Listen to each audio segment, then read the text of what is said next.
Vamos ver se eles se viram sozinhos agora. Essas foram as últimas palavras antes de Eduardo, Ana e Felipe fazerem algo que nenhum pai merecia enfrentar. Carlos, como sempre, acordou cedo. Costumes de quem passou a vida trabalhando duro. Mas naquele dia, havia um brilho diferente nos olhos dele. Uma esperança que Maria já não via há muito tempo. "Acorda, minha flor! Hoje os meninos vêm buscar a gente", disse ele, com um sorriso simples, mas cheio de expectativa. Os filhos haviam ligado dias antes. "Vamos levar vocês para conhecer uma chácara da família." Maria, enquanto ajeitava os cabelos brancos no espelho gasto, sonhava alto. "Imagina, Carlos! Vamos ver os netos correndo no quintal." Eles moravam num lugar simples. 3 cômodos apertados, móveis antigos, vida dura. Carlos trabalhou 50 anos na construção. Maria costurava e lavava roupa para completar o dinheiro. Criaram 3 filhos com amor, suor e sacrifícios. Carlos colocou sua melhor camisa, aquela guardada para ocasiões especiais. Maria vestiu um vestido florido que ganhou de uma vizinha, e foram para a porta esperar. Minutos viraram horas, até que 2 carros pararam. Maria bateu palmas, feliz como criança. "Olha lá, Carlos! Vieram todos!" Mas a alegria durou pouco. Nenhum abraço, nenhum sorriso, nenhum saudade. Eduardo só olhou para o celular. Ana suspirou com pressa. Felipe nem encarou os pais. "Vamos rápido!" "Tenho compromisso", reclamou Ana. Maria sentiu o peito apertar. Ainda tentaram conversar no carro, mas receberam respostas frias, curtas. E o caminho? Estranho. Cada vez mais distante, sem casas, sem nada por perto, até que, no meio de uma estrada abandonada, os carros pararam e então o verdadeiro motivo daquela viagem começou a aparecer. Antônio respirou fundo e encarou o vazio da estrada. De repente, memórias voltaram como um soco no peito. "Rosa, você lembra do terreno do meu pai?" perguntou com a voz baixa. Ela fechou os olhos e assentiu. "Claro que lembro. Você não queria vender, mas você me convenceu. Disse que o futuro do Marcelo valia mais do que qualquer terra. E eles acreditaram nisso. Acreditaram que dar tudo aos filhos significaria receber amor quando envelhecessem." Rosa olhou para as próprias mãos, calejadas e marcadas. Mãos que já tinham sangrado lavando roupa para comprar o remédio que salvou Patrícia quando criança.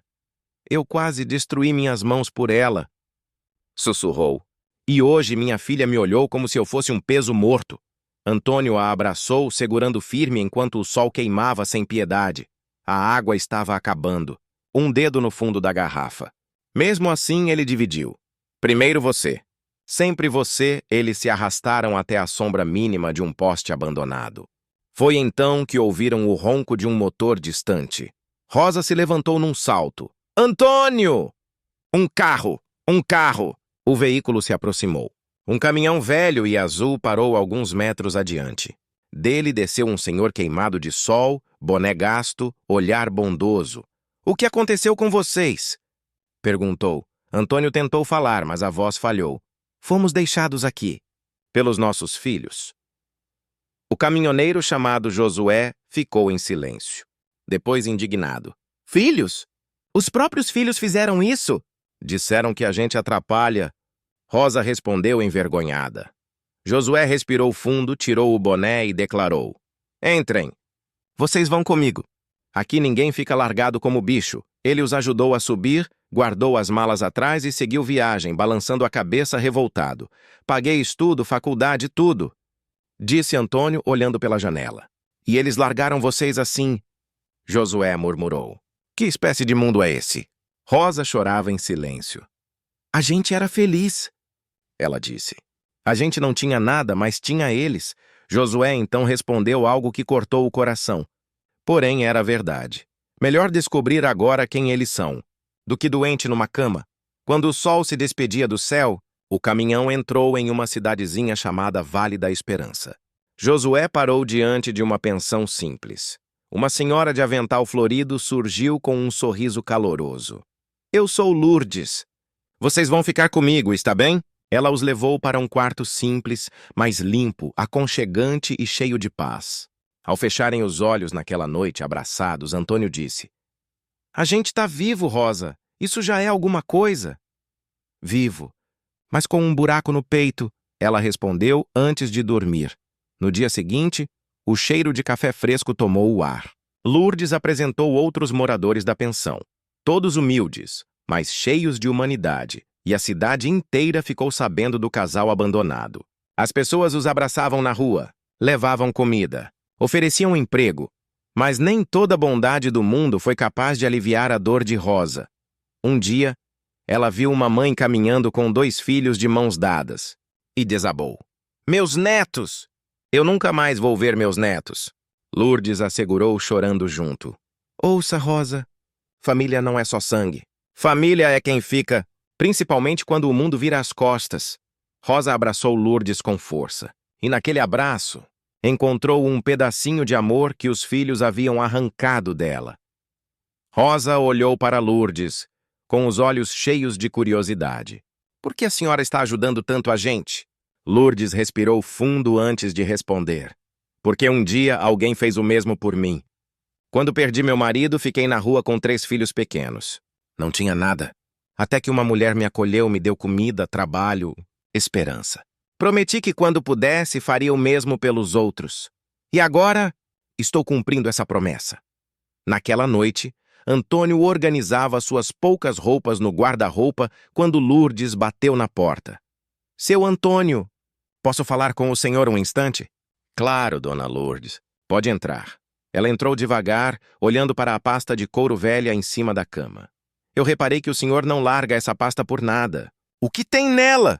Antônio engoliu seco. Olhou para a porta, certificando-se de que Rosa não estava ouvindo. Depois, se sentou e abriu a pasta com cuidado. De dentro, tirou um envelope antigo, amarelado. Havia papéis datilografados, outros escritos à mão. Quando meu pai morreu, deixou esse terreno. Vendi um que ele tinha para pagar a faculdade do Marcelo.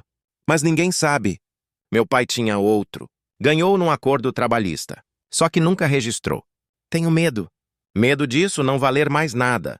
Lourdes pegou os papéis e examinou com atenção. Eram documentos de propriedade, mapas antigos, comprovantes. Esse terreno ainda existe? Existe, e fica perto da capital. Hoje, aquela área é comercial. Seu Antônio, o senhor precisa falar com um advogado. Conheço um. Doutor Renato. Ele ajuda quem precisa mesmo sem cobrar. Antônio ficou em silêncio. Um segredo que ele guardou por décadas agora estava finalmente sendo dividido. Será que ainda existia esperança? Só tem um jeito de descobrir, disse Lourdes. Na manhã seguinte, ela levou os 2 até o escritório de Dr. Renato, um homem sério, porém acolhedor. Ele ouviu tudo enquanto analisava os documentos com cuidado. Quando terminou, ficou em silêncio. Um silêncio que parecia não ter fim. Então, digitou algo no computador e ampliou o mapa na tela. Seus olhos arregalaram. Meu Deus! Sussurrou. O que foi, doutor? Perguntou Rosa aflita. Dr. Renato virou a tela para eles. A imagem mostrava um enorme terreno cercado por prédios, lojas, bancos, comércio por todos os lados. Esse terreno vale uma fortuna. Estou falando de milhões. Talvez 8, até 10 milhões. Antônio ficou mudo. Rosa cobriu a boca tentando conter o choro. Lourdes precisou se apoiar na parede. Milhões? Ele repetiu sem entender. O advogado continuou. Esses documentos dão o direito legal ao senhor. Vamos regularizar tudo. Vai levar alguns meses, mas esse terreno é de vocês, Rosa tremia. Lourdes correu para segurá-la. Doutor, e os nossos filhos? Eles podem tomar isso da gente? Perguntou Antônio. Não. Enquanto estiverem vivos, vocês decidem o que fazer. Esse direito é exclusivamente de vocês. Antônio baixou o olhar para a pasta que levou consigo por toda a vida. Era sua dor, sua esperança e agora, justiça. Ele respirou fundo. Doutor, eu quero resolver tudo. Quanto o senhor cobra? O advogado sorriu com humildade. Nada. Vou fazer de graça. Vocês já sofreram demais. Só precisarão pagar taxas do cartório depois. Rosa e Antônio se olharam. Havia tristeza. Mas também um brilho novo, esperança. No dia seguinte, enquanto Antônio terminava de arrumar o quintal, Lourdes apareceu com um homem elegante ao lado dela. Terno alinhado, sapatos brilhando, uma pasta de couro cara nas mãos. Ele estendeu o cartão e falou com segurança. O senhor é o Antônio, correto? Sou eu mesmo. Me chamo Cláudio. Represento a construtora Imperial. Estamos interessados em adquirir um terreno que, segundo nossos registros, pertence ao senhor. Antônio sentiu o estômago embrulhar. E como é que o senhor descobriu isso? Temos uma equipe que pesquisa áreas para expansão comercial. O nome do seu pai apareceu em um processo trabalhista antigo. Fizemos a ligação e... Bom, estamos aqui para fazer uma oferta justa. Cláudio abriu um sorriso daqueles treinados em escritório de advocacia. 7 milhões. À vista. 7 milhões. Aquele número bateu na cabeça de Antônio como um raio. Dinheiro que ele nunca nem conseguiria contar trabalhando uma vida inteira. Preciso pensar. Claro, mas vamos precisar dos nomes dos outros herdeiros. Seus filhos. E foi aí que a ficha caiu. Se eles descobriram os herdeiros, os filhos também descobririam. A tempestade estava chegando. Cláudio deixou o cartão e saiu como quem já sabia do final da história. 2 semanas depois. Marcelo recebeu a notícia primeiro. Largou tudo, saiu do trabalho gritando ao telefone, feito um louco buscando rastros dos pais. Patrícia entrou em desespero. Chorou, bateu portas, disse ao marido que tinham cometido o maior erro da vida. Bruno contratou um investigador no mesmo dia. Na tarde do 4º dia, 3 carros importados pararam em frente à pensão da Lourdes. Os 3 desceram carregados de flores, caixas de chocolate caro, roupas de grife. Aquele arrependimento falso estampado no rosto, quando Lourdes abriu a porta, cruzou os braços e levantou uma sobrancelha. Vocês são os... filhos? Somos! Marcelo correu a responder. A gente veio buscar nossos pais. A gente errou. A gente se arrepende. Engraçado. Lourdes respondeu seca. Como o arrependimento chega rápido quando o dinheiro está na jogada, eles engoliram seco. Lourdes foi chamar os 2 no quintal. Antônio e Rosa se olharam. Sabiam que era a hora, entraram devagar, e ao verem os filhos ali, Antônio descobriu algo assustador. Ele não sentia mais nada. Nem amor, nem raiva, nem tristeza. Só um vazio frio, como se aqueles 3 já não fossem nada dele. Marcelo foi o primeiro a avançar com os braços abertos, lágrimas exageradas escorrendo. Pai, a gente procurou vocês por toda parte. Estávamos desesperados. Antônio deu um único passo para trás. Marcelo congelou no ar. Sentem. Antônio pediu firme. Mais longe da gente, Patrícia correu para a Rosa. Mãe, me desculpa. A gente estava sem cabeça. Tanta pressão. Rosa se afastou. Pressão de ter pais vivos? Bruno tentou. A gente quer consertar tudo. Recomeçar. Vocês voltam com a gente. Prometo que será diferente. Antônio riu. Uma risada amarga. Consertar? Tu acha que tem conserto? Todos ficaram de pé, ainda segurando aqueles presentes inúteis que tentavam comprar perdão. Quanto tempo faz que vocês nos largaram? Antônio perguntou. Umas 3 semanas? Marcelo respondeu baixo. 3 semanas. E nenhum de vocês voltou lá para ver se a gente estava vivo? É que a gente ficou com vergonha. Rosa explode. Vergonha eu senti quando me empurraram e entraram no carro rindo. Rindo? Vocês apostaram se a gente sobreviveria sem vocês? Silêncio. Pesado.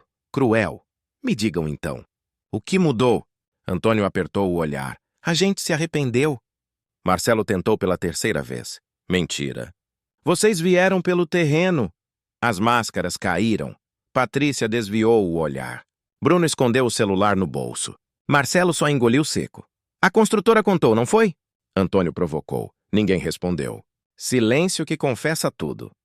Lourdes continuava encostada na parede assistindo com gosto. Bruno sem paciência para drama. Pai, a gente é sua família. Temos direito a essa herança. Direito? Antônio ergueu a voz. Família cuida de família. Família não abandona. Família não joga os pais numa estrada para morrer. Mas dá para recomeçar. Marcelo insistiu. Dá. Antônio estreitou os olhos. Então por que nenhum de vocês perguntou como estamos vivendo? Quem nos ajudou? Se passamos fome? Vocês vieram direto falar de dinheiro. Lourdes entrou na conversa. Eu dei dignidade a eles.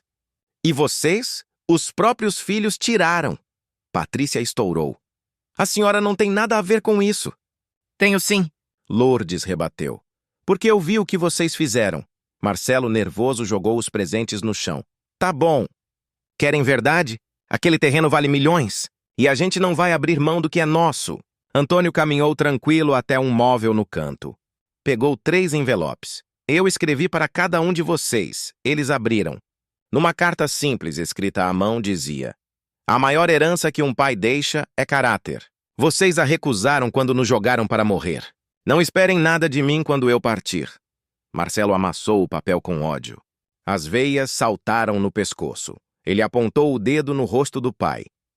O senhor vai pagar por isso. A sala inteira gelou. É assim? Antônio respondeu. Então pronto. Querem guerra? Vocês vão ter. Aquele era o início do verdadeiro acerto de contas. Marcelo apertou o punho, apontando para o pai. O senhor não pode fazer isso. A gente tem direitos. Somos sangue do seu sangue. Antônio soltou uma risada amarga. Sangue? Sangue não significa nada quando o coração está podre. Patrícia começou a andar de um lado para o outro desesperada. Pai, o senhor está sendo injusto. Todo mundo erra. A gente merece uma segunda chance. Rosa finalmente falou com a voz firme. Segunda chance? Então me responde com sinceridade. Se não tivesse terreno nenhum, se a gente não valesse um centavo, vocês teriam voltado? Patrícia congelou. Tentou falar, mas nada saiu. O silêncio respondeu por ela. Bruno tentou mudar o rumo. Olha, vamos conversar como família. Podemos dividir tudo de forma justa. O terreno tem milhões, dá para todo mundo. Ah, tu quer dividir o que nem é teu ainda? Antônio rebateu. Bruno insistiu. Mas vai ser. Quando vocês partirem, tudo passa pra gente, a lei garante. A lei garante metade, Antônio disse. Mas a outra metade eu deixo para quem eu quiser.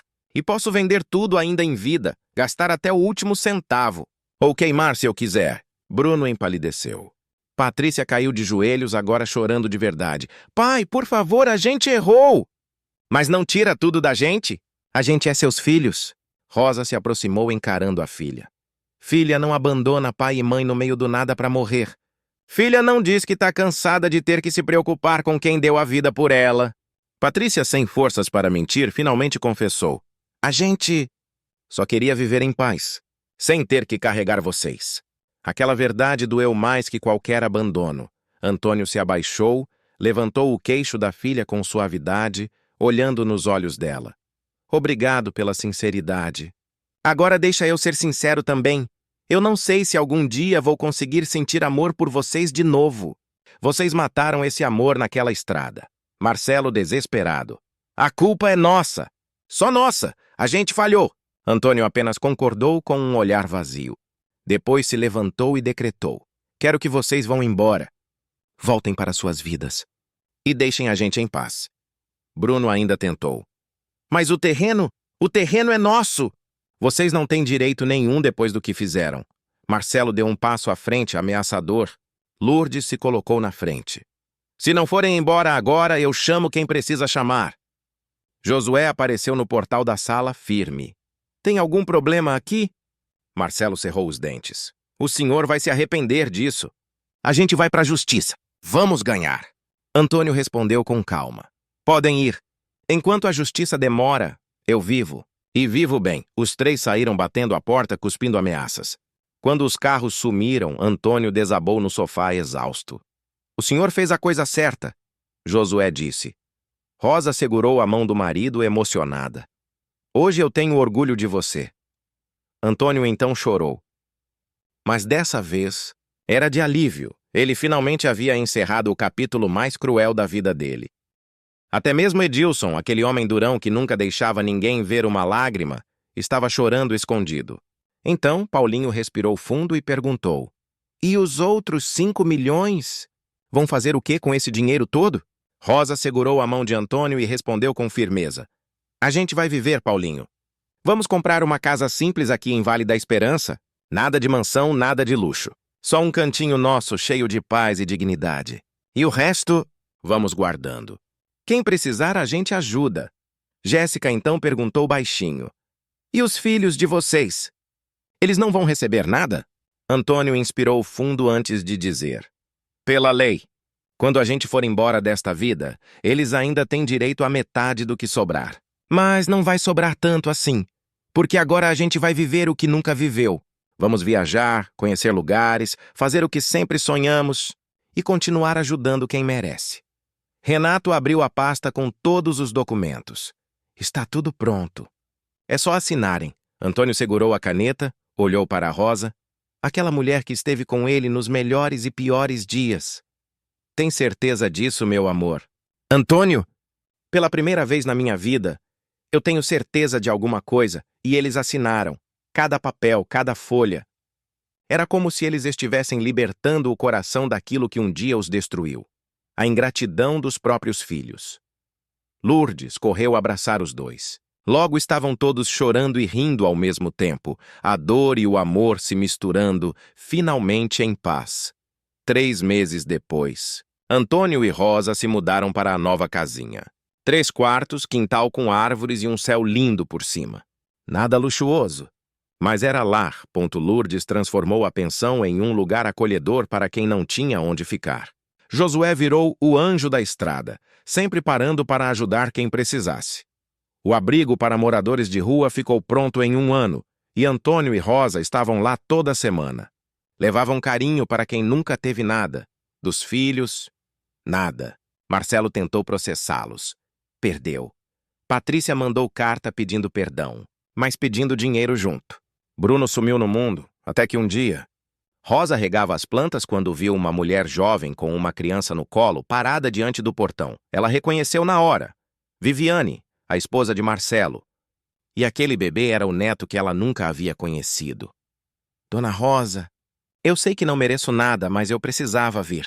Precisava que a senhora conhecesse o pequeno. E precisava pedir perdão. Rosa congelou. Antônio apareceu pronto para expulsar, mas ela segurou o braço dele. Espera. Viviane chorou contando tudo. Que Marcelo virou um homem amargo, obcecado pela herança. Que ela teve coragem de sair. Que o filho precisava de amor e não de ódio. Rosa olhou para o netinho.